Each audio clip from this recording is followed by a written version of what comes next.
Hello friends, welcome to the Terrafirmacraft Cobblemon mod showcase. In this video, I'm going to be covering the basics of my latest mod that integrates the Terrafirmacraft and Cobblemon mods.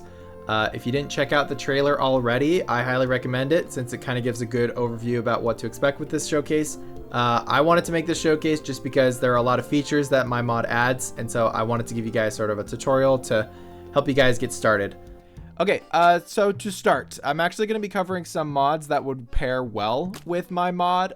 Here in my inventory, I have the Rotom Phone mod by Merl1Lu. The PC in this mod is locked behind wrought iron, which is pretty far into the game. However, with this phone, you can see here I can access the PC directly from the phone.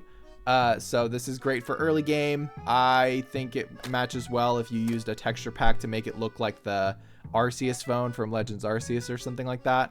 It also has a config, so you know, if the healing machine, the storage, or the Pokedex is broken, you know, you can disable it for you and your friends. The next mod I would recommend is Cobblemon Fight or Flight by Rufio or something. A lot of you guys ask me in my Let's Play series how I make it so that my Pokemon can attack other creatures, and that's the mod that I use.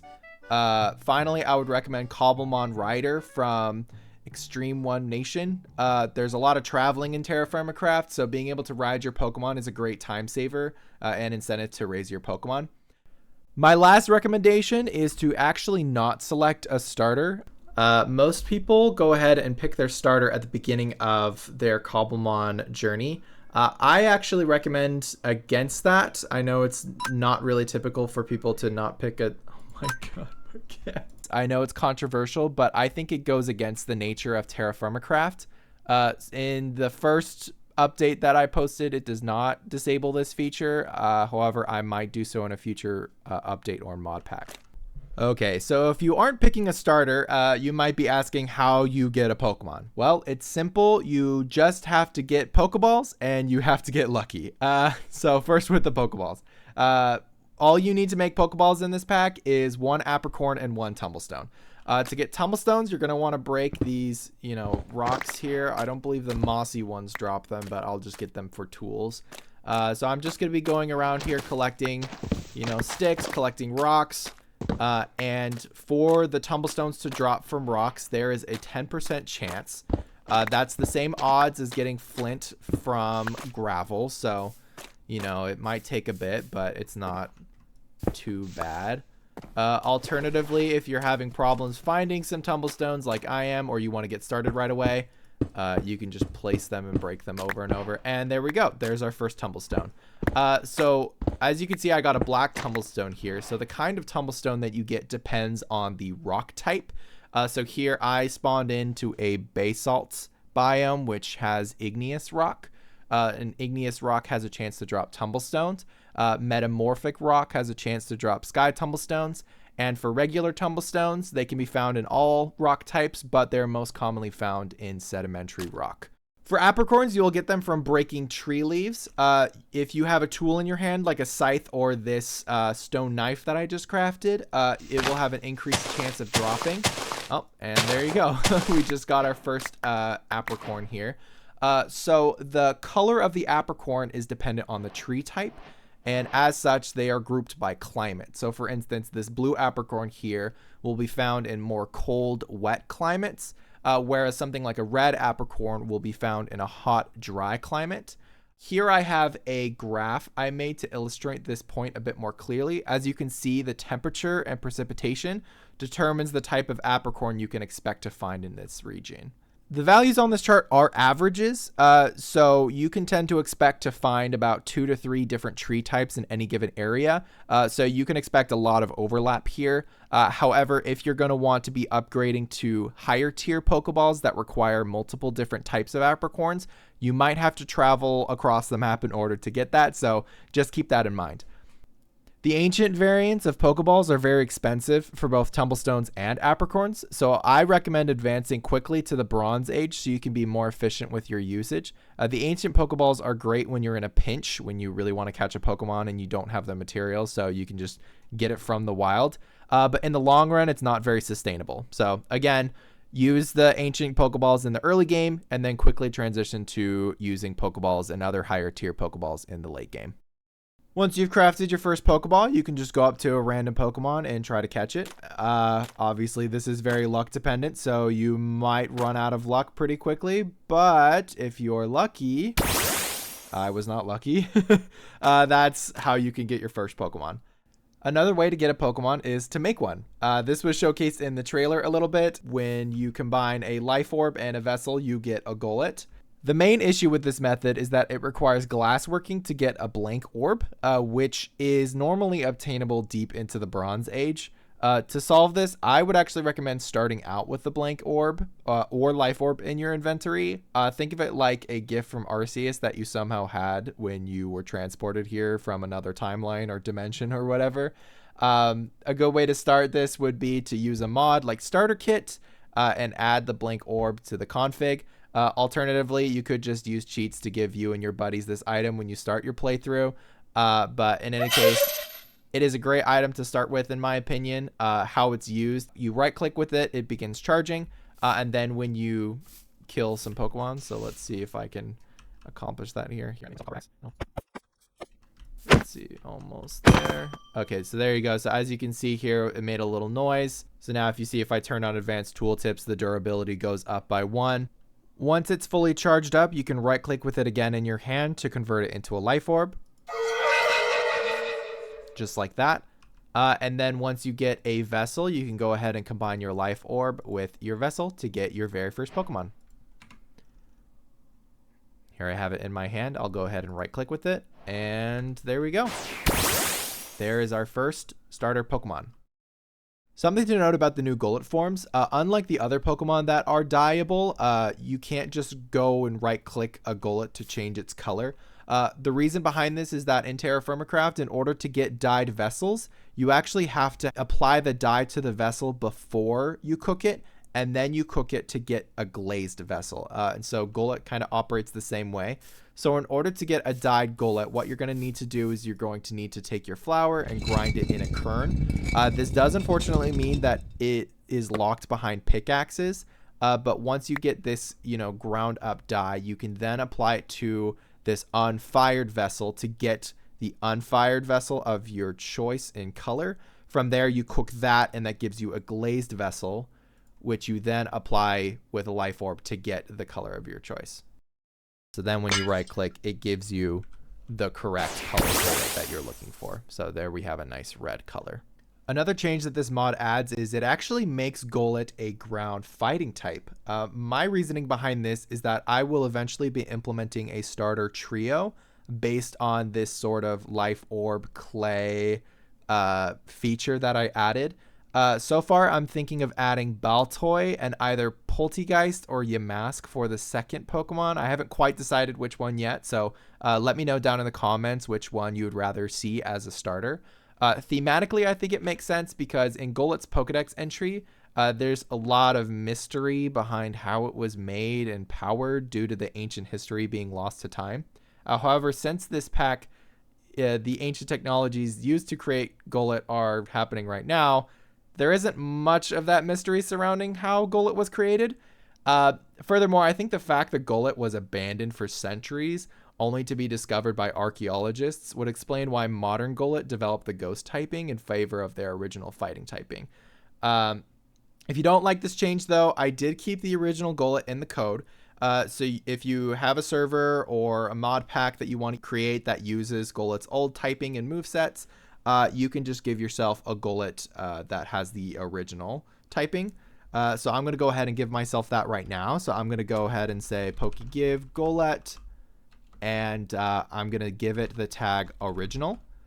So this will basically function like giving yourself an old Golett before any of the changes. So you can see here it has its old ability, it has its old typing, and the movesets, are the old movesets as well. So if you don't like those new changes, I've made it to where you can still adapt around that if you're tech savvy enough. Now that you have your first Pokemon, you will need healing items. And this pack, there are several ways to get healing items. The easiest healing item to get is the Remedy. To get the remedy, you need big roots, which can either be dropped by Pokemon, like that Tangela we saw earlier, or you can get it from this block called Rooted Dirt. So normally in Terrafirmacraft, this item does not have much of a use, but this mod adds a use case for it. Basically what you're going to do is you're going to run this through a sluice, and it will basically filter out all of the big roots and convert it into various items, including the big roots. So here I'm just going to throw this in here. You can see it's getting loaded up by it. It's basically washing the dirt, seeing, you know, separating out all the dirt and rocks and stuff in favor of a big root. We'll see if we get lucky here, since it is a chance. Okay, I think I just got a stick. Let's see here. Are we gonna get lucky? Let's find out. Okay, there's a stick. Not what we're looking for.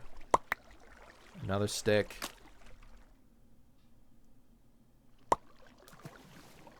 Another stick. Okay, last chance. Are we gonna get it?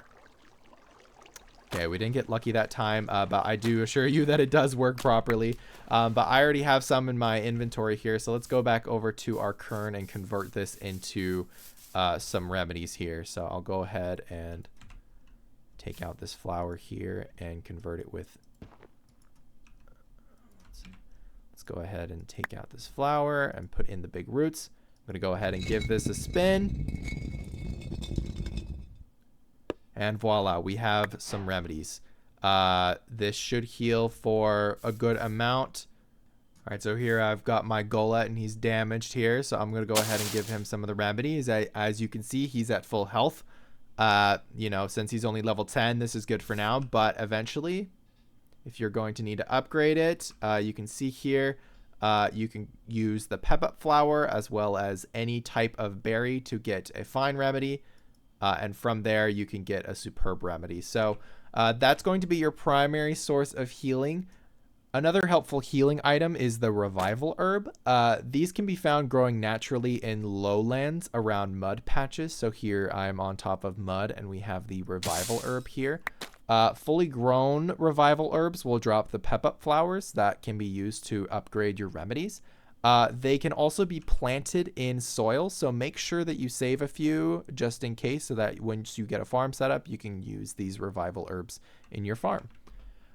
Finally, the most important healing item in this pack is the medicinal leek. These can be found in fresh water, so pretty much everywhere. I'm going to go ahead and collect these here. If you cook these medicinal leeks in a campfire, they are a really great and easy food source early on.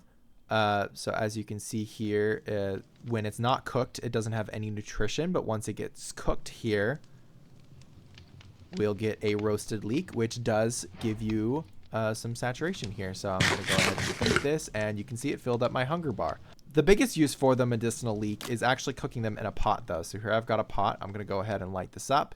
I've got it filled up with water already, and I'm going to stick my medicinal leeks in here. Over time, they're going to boil, and we're going to get the medicinal brew.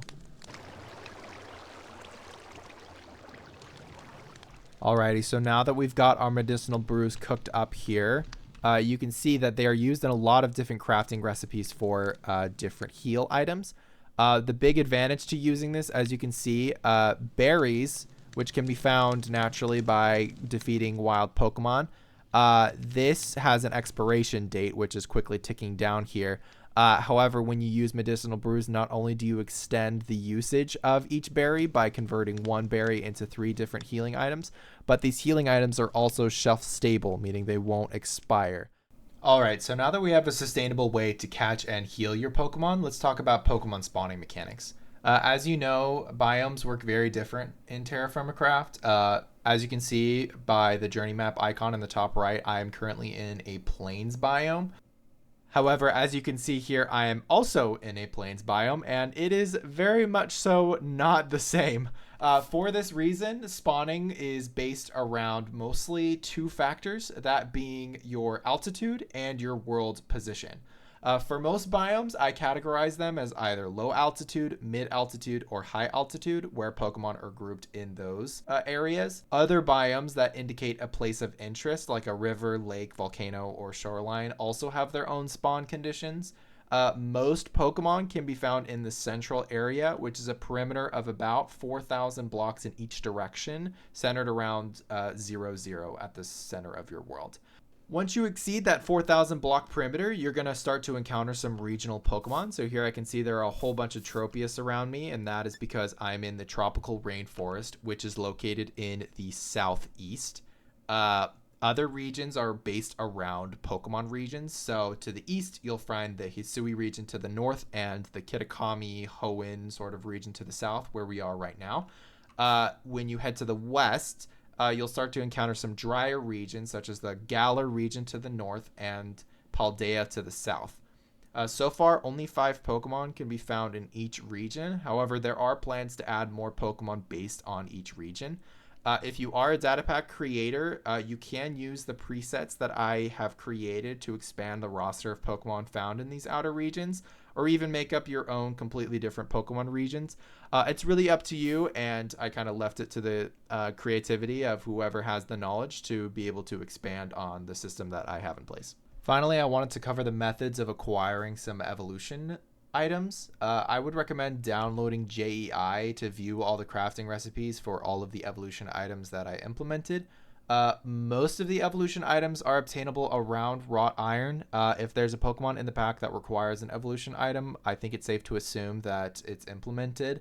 I just wanted to showcase some of them that might not be as intuitive. The first of which is Black Augurite for Scyther. The way that you get this is by breaking obsidian. In Terrafirmacraft, you need at least a steel pickaxe to break obsidian. I changed the loot pool for obsidian to drop kind of like cobblestone, where you can get Black Augurite from it, and then you can craft it back into obsidian just like so. The only evolution stones that were added in this pack were the Sunstone and the Moonstone. The Sunstone can be obtained by visiting the Badlands. If you break the red sandstone, it has a small chance of dropping the Sunstone. For the Moonstone, it can be dropped rarely from breaking basalt rock. If you either spawn in a basalt biome, but most of the time you'll find it in sort of like a volcanic area. The rock around a volcano typically includes basalt rock, so that's another great way to find moonstones.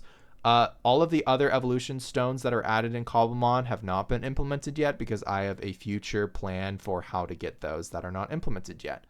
If there are other questions or concerns that you have with this mod, let me know. There is an issues tab on the GitHub repository that you could submit tickets for any bugs that you find. You can also hop on the Discord server if you need help or have any suggestions for this pack. Both of those links will be listed in the description. That's all I have for today, so thank you so much for watching, and I will see you all next time.